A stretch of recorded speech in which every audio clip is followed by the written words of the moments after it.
Ladies and gentlemen, welcome to another video. So far I have reviewed VertShock, VertCode, the Flight System by Overtime Athletes, Nick Brizz's vertical jump training program, and Isaiah Rivera's vertical jump coaching with THP Strength. The link for all of those videos will be down below in the description of this video. Also, comment jump down below in the comment section if you want a free bodyweight vertical jump training program. In today's video, I'm going to be reviewing the vertical jump program of Ant Lugo and Josh Levitan from The Lost Breed, the vertical jump training machines, the machines in general. These dudes are some beasts and their videos fire me up. They won the majority of the votes on my community post. And listen, I know a lot of you want me to review other programs like VertCode Elite, which trust me, I want to review that as well. Like Knees Over Toes Guy, like the Jump Manual, like Elite Jump Training from EGT Basketball, like the Vertical Jump Development Bible, like Bunny's Pro, which I've never even heard of, like Jump Science. There's a lot of programs, and trust me, I will get to them all, but I just need them to win the votes. So make sure you are looking out for my community post and vote for your favorite program, and I will review that program next. Anyways, let's get into it and let's see what The Lost Breed has to offer. The Lost Breed Vertical Jump Program. Flight School, 8-week jump program, The Lost Breed. Start jumping higher today with the Flight School. This program is designed to increase your vertical 8 to 12 inches. Even if you're Zion Williamson. $29.99. So the cheapest program that we have come across thus far. Only 8 weeks, but by far the cheapest program. Remember, VertShock was $67. Nick Brizz's program was $67.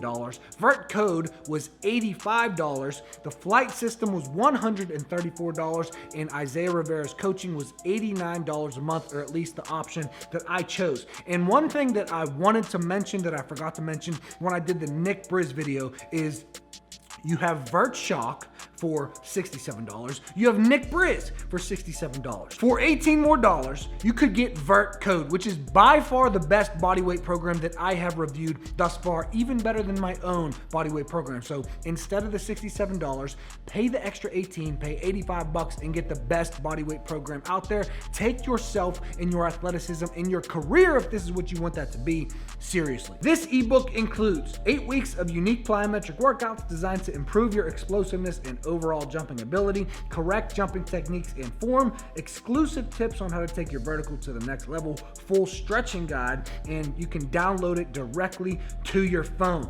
Only $29. All right, guys, I'm gonna go ahead and check out. I'm gonna buy the program, and I will see you in 1 second. So I just got the program, and here comes the upsell, but it's actually a very good deal. It says 50% off of all workout programs, and it's only here for the next 20 minutes. So if you wanted any upper body, I know they have like a size program. I don't really know what other programs they have, but you can get 50% off after you purchase the Flight School from The Lost Breed. Flight School 8-week jump program, download now. Introduction. Welcome to Flight School, The Lost Breed's 8-week jump training program. This is completely yada, yada, yada. Flight School is divided into 4 2-week phases. This will give you immediate goals to reach for in a progressive system so you can see your improvements develop. So they are taking you through progressions. Phase 1 of the program is an introductory phase. Phase 2 introduces new exercises at an increased intensity to continually push your body. Phase 3 will gradually get harder, and this is when your jumping ability will be put to the test. The last and final phase is the most intense, but by this time your body will be akin, look at that word, akin to the regimen and movements, so an increased intensity is vital in the final push to achieve your goals. The Lost Breed strongly recommends that you consult with your physician. Listen, these disclaimers are just in here for insurance purposes. I have one in mind, and it says you could go through serious injury, illness, or even death. And I still have people who say, you mean I'm gonna do your jump program and die? Probably not. Nobody has ever died before, but it's there in case anybody on the off chance. Please don't die doing my programs. But if somebody did die, I have it in there that it's not my fault, okay? I told you might die. But if you die and you go to heaven, just do VertShock at heaven, you'll probably come back to life. They have a dynamic warm-up. I'm guessing you do this before every single session. They have foam rolling, and they want you to roll the bottom of your feet, which is very good to break up the tissue in the bottom of your feet. I used to do this when I had knee pain and patellar tendonitis. I don't do it since, but it is something that you should do. So get a lacrosse ball or get a tennis ball and break up the hardness on the bottom of your feet. That's nasty. They have jumping techniques, which is really good, but I'm not gonna lie, this is a little bit old school. For me, I need to watch a video. I want you to tell me how to do it. I don't wanna just look at pictures and read the points of what I should do. I want you to actually show me what I should do. So this is a little bit generic, but it's still in there, and a lot of programs don't even have this in there. Frequently asked questions. What should my rest time be? What should I do on recovery days? What if I'm too sore to work out? What if I'm unsure how to perform an exercise? You can check out our YouTube channel where you will find various exercises and tips. You can also Google search each exercise where you will find videos and descriptions on how to perform them. You guys already know what I'm gonna say about this. Not a fan of you telling me to Google the exercises, okay? I paid money for it. I wanna click the exercise and I want a video demonstration. Week 1, phase 1, day 1. We got a dynamic warm up. We got alternating foot taps. See, I'm not a fan of this, guys. Listen, I'm a huge fan of the Lost Breed, but there's no exercise demonstrations, and I don't know what alternating foot taps is. Even me, what is that? Google it every single time. I don't know what it is. I'm sorry, not a fan of that. Maybe they have exercise demonstrations at the bottom, or at least pictures that I can look at. Okay, so they don't have any exercise demonstrations at the bottom or throughout the program in general. So that is a huge, huge problem. If I was a Lost Breed, I would go back and just link some exercise demonstrations. Super easy to do, and it will make your program so much better. But at the bottom, they do have a bonus 8-week leg program. And it says, along with plyometrics, I've seen a great increase in my vertical by incorporating weight training into my regimen. So maybe they don't give you any weights during the program, but they give you alternative weight training exercises to do if you want to increase your vertical even more and add the weights with the plyos, which is the best thing that you should do. After the dynamic warm-up and the alternating foot taps, we have some hurdle jumps, we have a few more plyometrics, and then we have jump rope at the very end. So if I was them, I would switch jump rope to the beginning and use it as a warm-up. Jumping rope is very good. It will help you increase your vertical, but I would put that at the beginning of the workout as a warm-up. Hurdle jumps on week 1, day 1. I would not put hurdle jumps on the first day of training. That's a more advanced exercise. Hurdle jumps, depth jumps, those are more advanced exercises. I would do more force absorption. I would do more deceleration. Jump rope is good. The other exercises in here are very good, the other plyometrics. But hurdle jumps, I would take that out of week 1, day 1 and put it in the advanced stages of the program. Day 2, we have some lateral hurdle jumps. We have some depth jumps, which is okay.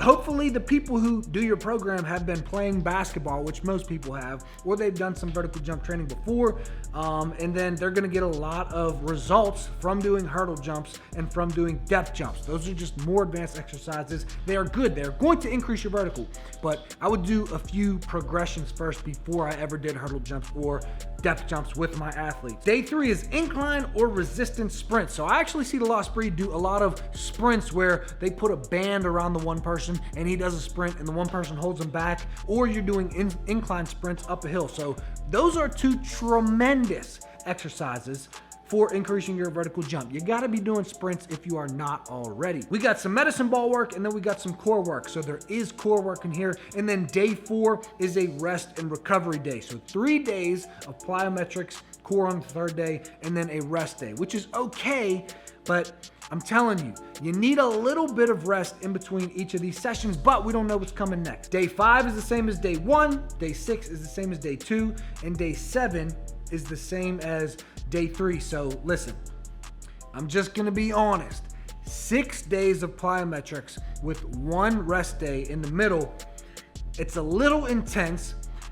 When you do this, your vertical jump is probably going to go down a little bit, which is gonna freak people out. But if you take a rest after doing all of these plyos, then your vertical will go up. But if you continue, I hope to goodness they do not continue of 6 days on plyometrics and 1 day off, because if you do that, it's gonna be overtraining. Week 2, we got day 1 is rest and recovery.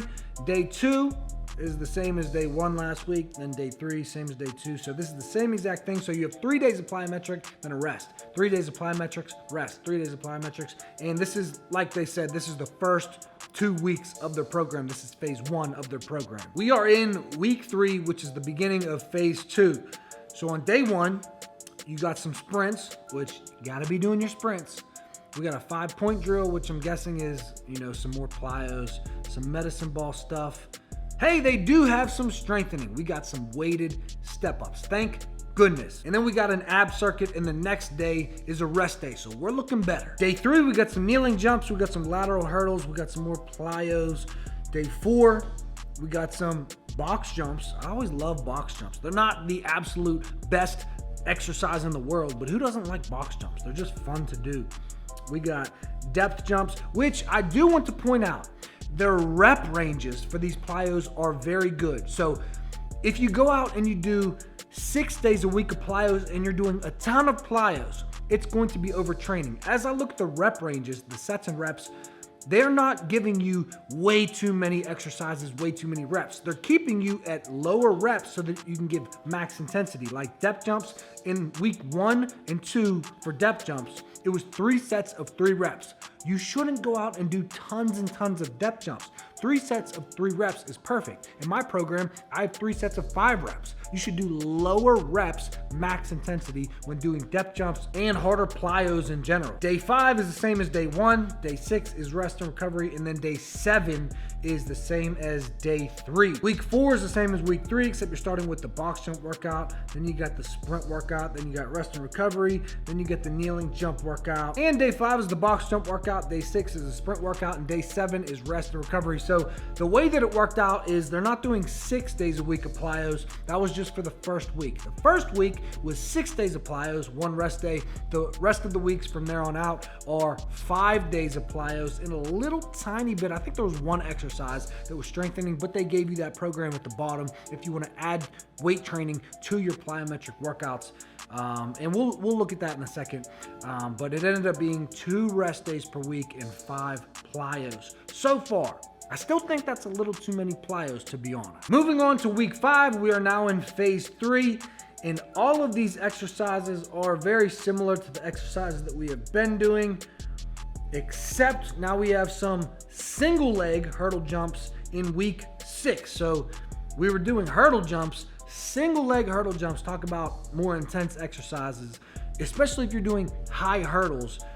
It's going to be pretty intense, so they're leaving that for the 3rd phase, which is good. We got incline sprints or resistance sprints. We got an ab circuit. Yeah, so this stuff is pretty much very similar. Moving on to week 6. Week 6 is pretty much the same, so they're giving you all of the same exercises pretty much, but if I look at the sets and the reps, they are progressing you to more reps. So you start with low reps, low volume, and you're doing a little bit more reps as you go. So just because all the exercises are the same doesn't mean that's a bad thing. You can do the same exercises, just make sure that you progressive overload. I preach that over and over in these reviews and on my channel in general. We are in week 7, which is phase 4, which is the last phase of this program. Remember, it's 2-week phases. So week 7 and week 8 are it. We wanted 12, even 16 weeks of programming. No, they only gave us 8, but that's okay. It's a pretty good program so far. We got some sprints. We got an ab circuit. Day 2 is a rest day. Day 3 is some plyos. Day 4, we got hurdle jumps into box jumps, and then lateral hurdle jumps into box jumps. So we have different exercises here, and these are the most intense exercises left for the last phase of the program. Week 8 is pretty much the same exact thing as week 7. So what I'm gonna do is check out the weight training at the bottom of the program, the bonus that they give you, and then I will wrap this up and give you my conclusions and where this stacks up against all of the other programs that I've reviewed. Bonus 8-week leg program.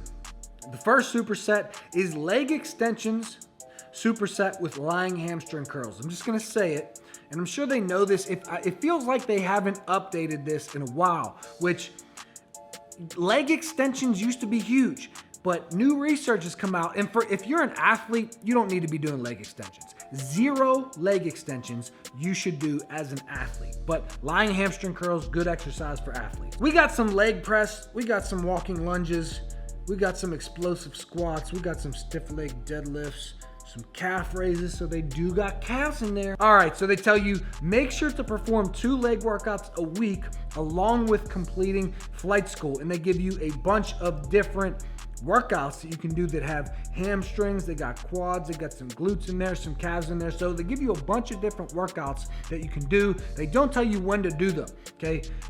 So 2 workouts a week, when? Monday and Tuesday? No, you should spread them out either Monday, Thursday, or Monday, Friday, or Tuesday, Friday, or Tuesday, Saturday, something like that. So make sure you spread out your weight training and do these workouts along with the plyometrics. Yeah, so most of these exercises are good, most of them, but like leg extensions, 4 sets of 20, you do not need to be doing 4 sets of 20 leg extensions as an athlete, but most of these are very good. I would just tell people to do these explosively. Put a little asterisk and say to move the weights fast, okay? Because to increase your vertical jump, as I've stated before, it is all about how much force you can apply into the ground and how quickly you can apply that force to get an equal and opposite reaction up into the air. That is all it comes down to. So you need to be stronger and you need to be faster. So recruiting type 2B fast twitch muscle fibers by moving the weights explosively when you do these exercises. But these are good aside from the leg extensions. And guys, that is the conclusion of their program. So do I think that the Flight School by The Lost Breed is going to help you increase your vertical? And if so, where does it stack up against all of the other programs that I have reviewed? Here's my conclusions. Yes, of course, this program is going to help you increase your vertical jump. If it's a vertical jump program and it doesn't help you increase your vertical, like what are they doing? So yes, this is going to be good specifically for beginners or individuals who have never done vertical jump training before. I really think that it's pretty generic, and I'm saying this with so much love for The Lost Breed because I love Ant Lugo, I love Josh Levitan, I even listen to Josh Levitan's music, okay? He got some music and it's fire. So I like these guys, but this program is very generic. It's a little bit like Vert Shock with a lot better sets and rep ranges. Would I gain interest from doing this program? Maybe a little bit, but I'm already doing sprints, I'm already doing depth jumps, I'm already doing jump sessions, I'm already doing a lot of plyometrics, I'm already weightlifting, I'm doing intense exercise. So this program wouldn't really be a step up for me, but if you're just a normal guy or a basketball player or a normal girl looking for a jump program, this is going to help you jump higher. So where does it stack up against all of the other programs? Is it better than Nick Brizz's program? Yes, I think my dog could make a better program than Nick Brizz. Not gonna lie, that was pathetic. That was literally pathetic. And you're charging people $67. Not even gonna get started, but you gave us a bleacher workout and you gave us a jump session. Anyways, is it better than Vert Shock? I do think it's better than Vert Shock, okay? Better sets, better rep ranges, better exercises. I do think it is better than Vert Shock. Is it better than Vert Code? No, Vert Code's on a different level. I'm telling you guys. Vert Code from a progression standpoint to the exercises that are in there, to the video demonstrations and just the way that it's set up as a whole, to the information that it gives you. Anyways, guys, these are just my opinions. This is just my review. It's not like what I say goes. This is just from the knowledge and the experience that I've gained over the years. This is just what I think, and I'm giving you my honest opinion. So I think it goes Overtime Athletes, Isaiah Rivera, Vert Code, Flight School, Vert Shock, Nick Brizz, and that's it. Young visionary, and I don't know where I am. I'm running blindfolded, like I ain't got a plan. You either steady living life, or you afraid to die.